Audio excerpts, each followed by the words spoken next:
இந்த வாய்ப்புகள்லாம் நம்ம பல்வேறு இடங்களில் மறுத்து மறுத்து மறுத்து இந்த மாதிரி விஷயங்களை கொண்டு வந்துட்ருக்கோம். ஸோ நான் சின்ன வயசில் யூஜி படிக்கும் பொழுது என்னோடய நேட்டிவில் தான் படித்தேன். திருத்தணி பக்கத்தில் ஒரு சின்ன கிராமம் தான்.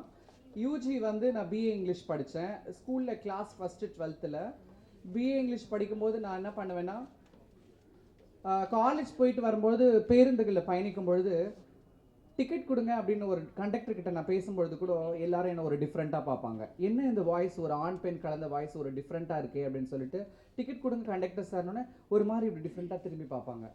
அந்த பார்க்குற பார்வை எனக்கு ஒரு கணத்தை கொடுத்துச்சு நான் காலேஜ் படிக்கும் பொழுது. ஆனால் நீ என்னை ஒரு வார்த்தையால் நான் டிஃப்ரெண்ட்டாக பார்க்குறேன், ஆனால் வேறு ஒரு விதத்தில் நான் உனக்கு வந்து வேறு ஒரு மாற்றத்தை கொண்டு வருவேன் அப்படின்றதுக்காக நான் நிறைய இடத்துல முயற்சி பண்ணி ஆல் இண்டியா ரேடியோவில் அனௌன்சராக ஆனேன்.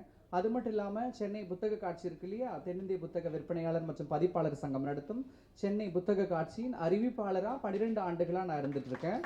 ஸோ எம்ஏல gold medalist, PhD Loyola college முடிச்சுட்டு இன்றைக்கி இந்திய அளவில் ஆங்கில துறையில் முனைவர் பட்டம் பெற்ற முதல் திருநங்கை, முதல் பேராசிரியர் அப்படின்ற ஒரு பேருக்கு சொந்தக்காரியாக நான் கர்வமாக இந்த சொசைட்டியில் வளர்ந்து வந்திருக்கேன். என்னை அறிஞ்சு நம்ம தமிழக முதல்வர் அவர்கள் கூட ரீசெண்டாக என்னை கூப்பிட்டு பாராட்டி அவருடைய எக்ஸ் தளத்தில் கூட என்னோட வரிகளை போட்டு ரொம்ப அழகாக அது பேசினார். இது எல்லாமே என்னை இங்கே கொண்டு வந்தது எல்லாமே எஜுகேஷன்.